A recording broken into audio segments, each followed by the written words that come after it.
સંધાન all Gujarat integrated classroom.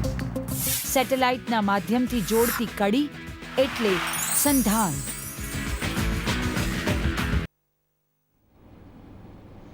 નમસ્કાર મિત્રો, આજનો આપણો lecture India and world geography ઉપર છે.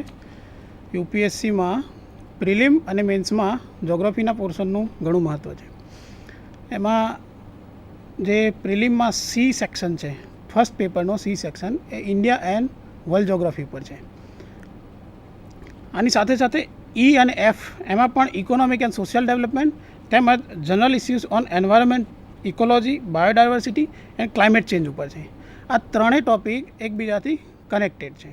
એટલે મોટાભાગે જોગ્રાફી તો આપણે ફિઝિકલ, સોશિયલ અને ઇકોનોમિક ટર્મ્સમાં જ મૂકેલું છે.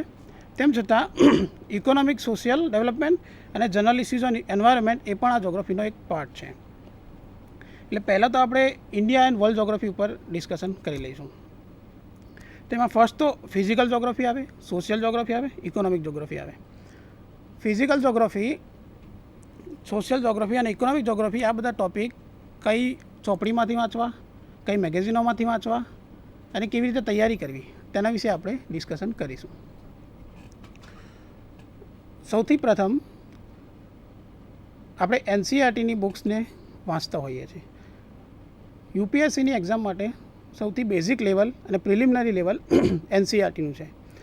એમાં 11th અને 12th સ્ટાન્ડર્ડની જે એનસીઈઆરટી છે એમાં મોટાભાગના બધા જ વિષયોને કવર કરવામાં આવે છે.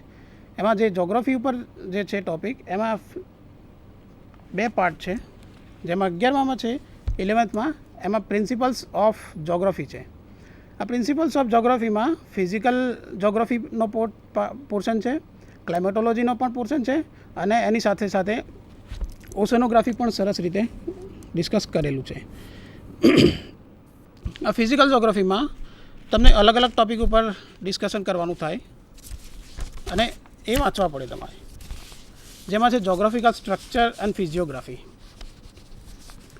પછી છે કે અલગ અલગ લેન્ડફોર્મ્સ ઉપર હોય. માની લો કે ઇન્ટેરિયર ઓફ ધ અર્થ છે, અર્થ મૂવમેન્ટ એન્ડ વોલ્કેનોસ છે, અર્થક્વેક ઉપર કંઈ છે. તો આ બધું જે છે એ પ્રિન્સિપલ્સ ઓફ જોગ્રાફી છે. આ બધામાં અર્થક્વેક કેવી રીતે ડેવલપ થાય છે, લેન્ડફોર્મ્સ કેવી રીતે ડેવલપ થાય છે, અર્થક્વેક કેવી રીતે આવે છે, એના કોઝિસ શું છે, કયા કયા પ્રકારના તરંગો છે, સોઇલ કેવા પ્રકારની હોય છે, વર્લ્ડમાં કેવા પ્રકારની સોઇલ છે, આ બધા ઉપરનું ડિસ્કશન જે છે એ ફિઝિકલ જોગ્રાફીનો પાર્ટ છે. હવે આપણો જે ટૉપિક છે એમાં સ્પષ્ટ લખેલું છે કે ઇન્ડિયા એન્ડ વર્લ્ડ જોગ્રાફી. એનો મતલબ કે આપણે ઇન્ડિયાનું જે ફિઝિકલ જોગ્રાફી છે અને વર્લ્ડનું જે ફિઝિકલ જોગ્રાફી એ કરવું પડે. પણ જે છેલ્લા થોડા ગયા વર્ષનું એનાલિસિસ જોઈ લઈએ કે એની પહેલાંના વર્ષોનું એનાલિસિસ જોઈએ તો એવું લાગે છે કે વર્લ્ડ જોગ્રાફીનો જે પોર્શન છે, જે જોગ્રાફી ઓપ્શનલમાં પૂછાતો હતો એ રીતે પૂછાતો નથી, બહુ જ ઓછો પૂછાય છે. અને ઇન્ડિયા જે જોગ્રાફી છે એનો મોટાભાગનો પોર્શન પૂછાતો હોય છે. ગયા વર્ષના પેપરના ટૉપિકમાં મોટાભાગે 24 થી 30 પ્રશ્નો એવા હતા કે જે જોગ્રાફી અને એના રિલેટેડ ટૉપિક, જે મેં તમને કહ્યા સી, ઈ અને એફ, આ ત્રણમાંથી પૂછાયા હતા. એટલે પ્યોરલી તમે જોગ્રાફી ઉપર ધ્યાન આપો તો એના 15 ક્વેશ્ચન તમે ગણી શકો. અને બીજા બધા જે ક્વેશ્ચન્સ છે એ આ જનરલ ઇસ્યુઝ ઓન એન્વાયરમેન્ટ ઉપર છે, ઇકોલોજી ઉપર છે, બાયોડાયવર્સિટી ઉપર છે અને ઇકોનોમિક એન્ડ સોશિયલ ડેવલપમેન્ટ ઉપર પણ 10 બીજા ક્વેશ્ચન છે. આમ ગણીને ચાલો તો 100 ક્વેશ્ચન્સ જે હોય જનરલ સ્ટડીઝના એમાંથી તમને 25 થી 30 ક્વેશ્ચન જો જોગ્રાફીના મળતા હોય તો એ પોર્શન ઘણો અગત્યનો થઈ જાય. હવે ફિઝિકલ, સોશિયલ અને ઇકોનોમિક જોગ્રાફીમાં આપણે શું વાંચીએ? તો પહેલાં તો મેં જેમ કીધું કે એનસીઈઆરટી જ આપણે વાંચીએ છીએ કે જેમાં પ્રિન્સિપલ્સ ઓફ જોગ્રાફી છે, જેમાં તમને વિન્ડ્સ અને એ બધાનું ક્લાઇમેટોલોજી અને એ બધાનું જે ડેવલપમેન્ટ છે એ બધું તમને પેપરમાં પૂછાયેલું છે ગયા વર્ષે. એટલે તમને એવું લાગશે કે ના, આ તો બહુ અગત્યનો પોર્શન છે. પછી આવશે ઇન્ડિયા ફિઝિકલ જોગ્રાફી, જે ચોપડીનું નામ છે ઇન્ડિયા ફિઝિકલ એન્વાયરમેન્ટ, જે એનસીઈઆરટીમાં અવેલેબલ છે. હવે ઇન્ડિયા ફિઝિકલ એન્વાયરમેન્ટમાં અલગ અલગ પોર્શન્સ છે જેની પણ આપણે ડિસ્કશન કરીએ કે એમાં જોગ્રાફિકલ સ્ટ્રક્ચર એન્ડ ફિઝિયોગ્રાફી, એટલે કે ભારત દેશમાં કઈ કઈ જગ્યાએ નદીઓ છે, કયા પહાડો છે, હિમાલયની ઉત્પત્તિ કેવી રીતે છે, આ બધા ઉપર જનરલ ડિસ્કશન્સ છે અને એનું થોડુંક ટેકનિકલ જ્ઞાન અને નોલેજ છે. પછી જે ડ્રેનેજ સિસ્ટમ, જેમાં મોટાભાગે ભારતની બધી જ નદીઓનું કવરેજ થાય, એની પેટર્ન્સ કઈ છે, એ કઈ રીતે ડેવલપ થઈ છે અને કયા ઓરિજિન છે, કઈ જગ્યાએ એનું ડ્રેનેજ છે, એ બધાની ડિટેલ આપેલી હોય છે, જે આપણે વાંચવું મહત્ત્વનું બને છે. એના ઉપર પછી આવે છે ક્લાઇમેટ. ક્લાઇમેટ એટલે આપણે ભારત દેશ છે એ મોટાભાગે મોન્સૂન દેશ છે, જેમાં મોન્સૂનનું બહુ જ અગત્યતા છે. એટલે ક્લાઇમેટ જે છે ભારતનું એ કેવા પ્રકારનું છે અને મોન્સૂન કેવી રીતે અસર કરતા છે, તે ઉપરાંત મોન્સૂન કેવી રીતે આવે છે, એનું ઓરિજિન કેવી રીતે છે, એનું ડેવલપમેન્ટ કેવી રીતે છે અને તેમજ એના ઉપર કઈ કઈ થિયરીઝ ડેવલપ થઈ છે, એના ઉપરનું મોન્સૂનનું એક ક્લાઇમેટ ઉપરનું આપણું એક ચેપ્ટર બને છે. પછી છે નેચરલ વેજીટેશન. એટલે ભારત તો અલગ અલગ વૈવિધ્ય ધરાવતો દેશ છે, એમાં અલગ અલગ પ્રકારના વેજીટેશન છે. એટલે આપણે ભારતના દરેક પોર્શનમાં અલગ અલગ કયા પ્રકારના નેચરલ વેજીટેશન થાય છે તે જાણવા જરૂરી બને છે અને તે પૂછાય પણ છે. એટલે એ પોર્શન આવે છે નેચરલ વેજીટેશન ઉપર. ત્યારબાદ આવે છે સોઇલ્સ ઉપર. સોઇલ્સમાં ભારત દેશની અલગ અલગ જગ્યાએ અલગ અલગ પ્રકારની સોઇલ્સ જનરેટ થાય. આ અલગ અલગ પ્રકારની જમીન જે છે એ કેવી રીતે ઉત્પત્તિ થઈ એની અને કયા પ્રકારની છે, તેમજ એ ખેતી માટે કેવી રીતે ઉપયોગી છે, તેમજ કઈ જગ્યાએ ખેતી શક્ય નથી અને એના માટે કયા પ્રકારની જમીન જવાબદાર છે, તે આપણને સોઇલ્સ નામના ચેપ્ટર ઉપરથી જાણવા મળે છે. તેના ઉપરથી નેચરલ હજાર્ડ્સ અને ડિઝાસ્ટર્સ ઉપરનું એક ચેપ્ટર છે કે જેમાં કયા પ્રકારના ડિઝાસ્ટર્સ અને નેચરલ હજાર્ડ્સ ભારત દેશમાં પ્રિવેલન્ટ છે. હવે આ ટૉપિકને આપણે ડિસ્કસ કરીએ તો એમાં ઇન્ડિયા એન્ડ વર્લ્ડ જોગ્રાફી મૂકેલું છે. એનો મતલબ કે જે ફિઝિકલ, સોશિયલ અને economic geography of India and world લખ્યું છે. એનો મતલબ કે જે પણ ઇન્ડિયા માટે આપણે ડિસ્કસ કર્યા, માની લો કે જોગ્રાફિકલ સ્ટ્રક્ચર એન્ડ ફિઝિયોગ્રાફી, પછી ડ્રેનેજ સિસ્ટમ, પછી ક્લાઇમેટ, આ બધી વસ્તુ વર્લ્ડ જોગ્રાફી ઉપર પણ લાગુ પડે છે, કારણ કે ટૉપિક જ આપણો ઇન્ડિયા એન્ડ વર્લ્ડ જોગ્રાફી છે.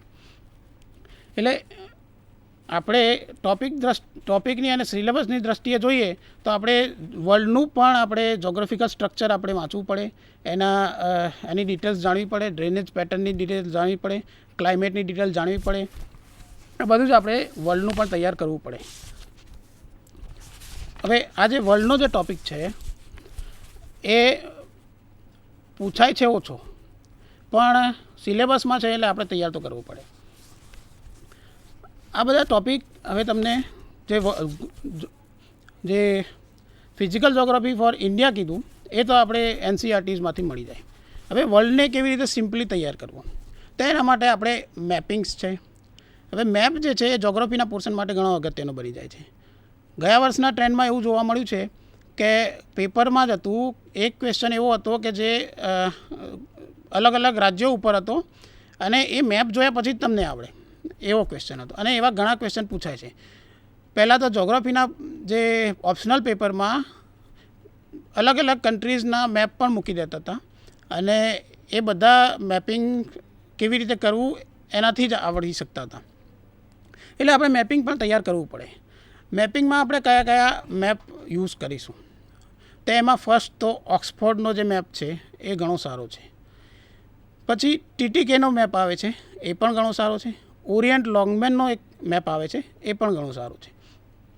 આ 3 મેપમાં પણ અલગ અલગ બાયફર્કેશન છે કે ઘણા મુદ્દા અને ઘણા મેપ્સ એક મેપમાં સારા છે, ઘણા કન્ટ્રીઝના મેપ બીજા મેપમાં સારા છે. તો આ કઈ જગ્યાએ સારા છે એ અત્યારે હું તમને કહું. TTKનો જે મેપ એટલાસ છે એ મોટાભાગે આઇલેન્ડ્સ માટે ઘણો ઉપયોગી થઈ પડે છે. દાખલા તરીકે આપણે ન્યૂઝીલેન્ડનો મેપ જોવો હોય કે જાપાનનો મેપ જોવો હોય કે ઓસ્ટ્રેલિયાની ડિટેલ જોવી હોય. હવે આ જે એવા કન્ટ્રીઝ છે એ આપણે વર્લ્ડ મેપ જોઈએ એકસાથે તો એમાં આપણને દેખાય જ નહીં, એવી રીતે ક્યાંક છુપાયેલા દેખાય આપણને. અને એ મેપ, એ જે કન્ટ્રીઝ હોય એ બધા ખરેખર ઇકોનોમિકલી અને વર્લ્ડની દ્રષ્ટિએ તો ઘણા અગત્યના જ છે. એટલે એના ઉપર અધ્યયન કરવું જરૂરી પડે જ. હવે ન્યૂઝીલેન્ડનો મેપ જે છે એ બીજા બધા જ વર્લ્ડના મેપના જોશો તો બહુ ઇફેક્ટિવલી તમને બીજા બધા જ મેપમાં દેખાશે નહીં. પણ TTKનો જે મેપ એટલાસ છે એમાં સ્પેસિફિકલી બધા અલગ અલગ આઇલેન્ડ્સ છે. ફોર એક્ઝામ્પલ સાઉથ ઇસ્ટ એશિયનના જે આઇલેન્ડ્સ છે, ઇન્ડોનેશિયા અને એની આજુબાજુના જેટલા પણ આઇલેન્ડ છે એ, તેમજ ન્યૂઝીલેન્ડ, તેમજ જાપાન, આ બધા જે કન્ટ્રીઝ છે એ બધાના આઇલેન્ડ્સ સરસ રીતે TTKમાં ડિસ્કસ કરેલા છે. એના પછી આવે છે ઇન્ડિયાનો જે મેપ છે. ઇન્ડિયાનો મેપ પણ ઘણો અગત્યનો છે. એ પ્રિલિમ અને મેન્સ માટે પણ અગત્યનો છે. મેન્સમાં તો જે ઓપ્શનલ સબ્જેક્ટ લે છે એ લોકો માટે તો ઇન્ડિયા મેપનું એક ક્વેશ્ચન જ અલગ આવે છે. એટલે પ્રિલિમમાં ભારતનો મેપ તૈયાર કરવો અગત્યનો છે. ભારતના મેપમાં કઈ રીતે અને કયા મેપિંગમાંથી તૈયાર કરશો, તો એના માટે જે ઓક્સફર્ડનો એટલાસ છે જે ફિઝિકલ અને પોલિટિકલ બંને અલગ અલગ કરીને આપેલો છે. એટલે કે મોટાભાગના મેપમાં એવું થયેલું છે કે ફિઝિકલ અને પોલિટિકલ બંને એક જ મેપમાં એક સાથે જ આપેલા હોય કે જેના કારણે ઘણું કન્ફ્યુઝન થાય અને એકદમ ગીચ મેપ બની જાય અને એના જે એન્ટ્રીઝ હોય એ પણ એટલી બધી ગીચ હોય કે આપણે સમજવું મુશ્કેલ પડે. એટલે એના માટે ઓક્સફર્ડનો મેપ એટલા માટે અગત્યનો છે કે એમાં બંને અલગ અલગ આપેલું છે. એટલે ફિઝિકલ મેપ તમે એક પાને જોશો અને એ જ ભારતનો કે એ જ ભારતના કોઈ પોર્શનનો પોલિટિકલ મેપ તમે અલગ પાને જોશો. જેનાથી શું થશે કે તમારી જે પોલિટિકલ એન્ટ્રીઝ જોવી છે, માની લો કે કેપિટલ્સ જોવા છે સ્ટેટના કે પછી બીજા કોઈ પણ સિટી, મહત્ત્વના સિટી, ઇકોનોમિક સિટી સેન્ટર્સ જોવા છે, તો એ બધા અલગ પડી જશે. જ્યારે ફિઝિકલ તમે જોગ્રાફી વાંચતા હશો ત્યારે જે ફિઝિકલ મેપને ધ્યાનમાં રાખશો તો એ તમને તરત મળી જશે એન્ટ્રીઝ. દાખલા તરીકે હિમાલય, તો હિમાલયની ડિટેલ્સ તમારે જોવી હોય, ઓક્સફર્ડના એટલાસમાં તમે હિમાલયની ડિટેલ્સ જોશો. એના દરેક પીક અલગથી મૂકી આપેલા છે. એની ભારતની દરેક નદીઓ અલગ અલગ દેખાય છે તમને સ્પષ્ટ રીતે અને ઘણો ડિટેલમાં બની જાય છે આ મેપ. એ રીતે ઘણો ઉપયોગી છે. પછી ઓરિયન્ટ લોંગમેનનો પણ બહુ સારો એટલાસ છે. એટલે એ પણ તમે એને પણ ધ્યાનમાં રાખી શકો અને એમાં પણ ઘણી સારી એન્ટ્રીઝ તમને મળી શકે છે. અચ્છા, એક લોંગમેનનો મેપ પણ આવે છે કે જે પણ તમે એક કેનેડા માટે સ્પેસિફિક છે. એટલે કેનેડા અને USA જે છે નોર્થ અમેરિકા, એની જે રાજ્યોવાર જે બાયફર્કેશન છે, મતલબ કે અલગ અલગ રાજ્યો જે બતાવ્યા હોય એ લોંગમેનના મેપમાં બતાવ્યા છે. અને ઘણી વખતે પહેલાં એવા રાજ્યો ઉપર પૂછાતું હતું કે અમેરિકાના રાજ્યો એટલે કે USAના રાજ્યો અને કેનેડાના રાજ્યોને પણ અલગ અલગ દ્રષ્ટિએ તમારે જોવા પડતા હતા. એના માટે લોંગમેનનો મેપ એટલાસ મદદરૂપ થઈ શકશે. એટલે આ થઈ આપણે એટલાસની વાત. હવે આપણે થોડી બેઝિક બુક્સ બીજી જોઈ લઈશું. તો પહેલાં તમને કીધું કે 11th અને 12thની NCERT તો શરૂઆત કરવા માટે બેસ્ટ અને મસ્ટ છે. એના પછી છે ફિઝિકલ લેન્ડફોર્મ્સ અને એ બધી ડિટેલ્સ જાણવા માટે અને જે એટમોસ્ફેરિક જે પણ બાબતો છે એ જાણવા માટે આપણે બીજી એક સરસ બુક છે. એનું નામ છે certificate course in geography by G.C. Leong, Goh Cheng Leong.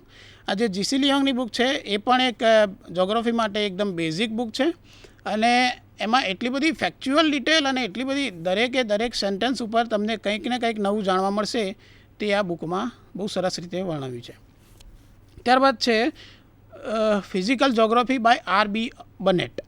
આ જે બનેટની બુક છે, આ બનેટની બુકમાં ફિઝિકલ લેન્ડફોર્મ્સ અને ફિઝિકલ ડિટેલ્સ એટલી સરસ રીતે ડેવલપ કરી આપી છે કે મોટાભાગે પિક્ચરસ્ક બનાવી દીધેલું છે.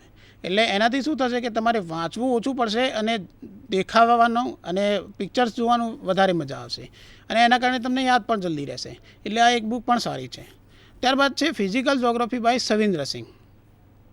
હવે સવિન્દ્ર સિંહની જે બુક છે એ મોટાભાગે જોગ્રાફી ઓપ્શનલવાળા સ્ટુડન્ટ વાંચતા હોય છે, પણ આજકાલ તો એ બહુ વધારે અગત્યની બુક બની ગઈ છે. એટલે વાંચી શકાય એવી છે અને એમાં પણ ફિઝિકલ જોગ્રાફીનો જે પોર્શન છે એ તો જો ફિઝિકલ જોગ્રાફી પૂછાતું હોય તો એના માટે અગત્યનો બની જાય છે. એટલે એમાં ફિઝિકલ જોગ્રાફીમાં 4 પોર્શન પાડી આપેલા છે. એમાં ક્લાઇમેટોલોજી છે, જીઓમોર્ફોલોજી છે અને ઓશનોગ્રાફી તેમજ બાયોજોગ્રાફી. આ 4 વસ્તુ ઉપર આપણે ફિઝિકલ જોગ્રાફીમાં જોઈએ છે. હવે મેં જેમ કીધું કે ઇન્ડિયા એન્ડ વર્લ્ડ જોગ્રાફી છે, એની સાથે સાથે ઇકોલોજી અને એન્વાયરમેન્ટ ઉપર પણ ટોપિક આવે છે. તો એના માટે સવિન્દ્ર સિંહની જ એન્વાયરમેન્ટ જોગ્રાફી ઉપર સીધી જ એક ડાયરેક્ટ ટોપિકવાળી એક બુક છે. એ એન્વાયરમેન્ટ જોગ્રાફી એટલા માટે અગત્યની છે કારણ કે આજકાલના જે ટ્રેન્ડ જોઈએ UPSCના, તો એમાં મોટાભાગે એન્વાયરમેન્ટનું કવરેજ ઘણું વધી ગયું છે અને એક જોગ્રાફી પૂરતું નહીં પણ દરેક ટોપિકમાં એન્વાયરમેન્ટ જે છે એ એના લગતા પ્રશ્નો આવે છે. ફોર એક્ઝામ્પલ, ગયા વર્ષે પોલિટિકલ ટોપિકમાં પણ ગ્રીન ટ્રિબ્યુનલ્સ ઉપર એક એન્વાયરમેન્ટનો ટોપિક મૂકી દીધો. આ રીતે એન્વાયરમેન્ટના જે ટોપિક છે એ અત્યારે યુપીએસસીના ક્વેશ્ચન્સના હાર્ટમાં હોય છે. એટલે એન્વાયરમેન્ટ એન્ડ બાયોજોગ્રાફી તમારે તૈયાર કરવું ઘણું અગત્યનું બને છે. ને એના માટે સવિન્દ્રસિંહની સ્પેસિફિકલી એન્વાયરમેન્ટ જોગ્રાફી જે બુક આવે છે તે ઘણી અગત્યની બની જાય છે. ત્યારબાદ વિઝાર્ડની એક જોજો મેથ્યુસ કરીને જે દિલ્હીનું પબ્લિકેશન છે તેની પણ બુક આવે છે. એમાં ઇન્ડિયા, વર્લ્ડ જોગ્રાફી અને ફિઝિકલ જોગ્રાફી આ ત્રણેયનું એક સાથે ટોપિક વાઇઝ કોમ્બિનેશન કરેલું છે અને એ સીધી પ્રિપરેશન કરવા માટે મૂકેલ છે. એટલે તમે તેમાંથી ઇન્ડિયાનો ટોપિક જોઈ શકો છો, તેની સાથે વર્લ્ડ રિજિયોનલ જે કહીએ એટલે વર્લ્ડનો ટોપિક પણ જોઈ શકો છો અને ફિઝિકલ જોગ્રાફી પણ જોઈ શકો છો. એના ઉપરાંત આપણે પ્રિલિમ માટે ટાટા મેગ્રો હિલની બુક વાંચતા હોઈએ છીએ કે જે એક ગ્રંથરૂપ સમાન છે. એના ઉપરાંત સાથે સાથે બીજી ગાઈડોમાં યુનિકની ગાઈડ પણ આવે છે. ઓકે, હવે આ જે એન્વાયરમેન્ટના ટોપિકનું મેં કીધું તો એમાં ઘણી વખતે કરંટ અફેર્સના ટોપિક્સ મિક્સ કરીને આવે છે. મતલબ કે કરંટ અફેર્સ ડિપેન્ડેડ એન્વાયરમેન્ટના કોઈ ટોપિક આવતા હોય તો એના માટે આપણે અલગ અલગ મેગેઝિનો વાંચીએ છીએ. એમાં એક વિઝાર્ડની જે મેગેઝિન છે એ સારી છે.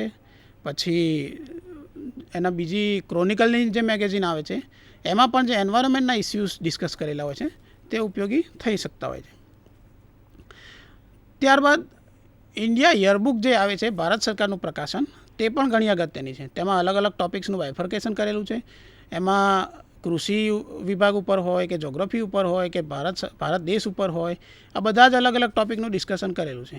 હવે આ જે પુસ્તક છે એ ઘણું મોટું અને વાંચવા બેસીએ તો ઘણો ટાઈમ લે એવું છે. એટલે આ જે પુસ્તક છે એના જે મેઇન ટોપિક્સ હોય અને મેઇન જે મુદ્દાઓ હોય જે વાંચવા યોગ્ય હોય અને જેમાં ફેક્ટ્સ જે છે એ ઓછી કરી નાખી હોય એવા બુક્સ પણ અવેલેબલ છે. એવી બુક્સ આપણે વિઝાર્ડનું પબ્લિકેશન છે અથવા તો સ્પેક્ટ્રમનું પબ્લિકેશન છે અથવા તો ક્રોનિકલ. ક્રોનિકલ જે છે એ લોકો પણ વિઝાર્ડનું એક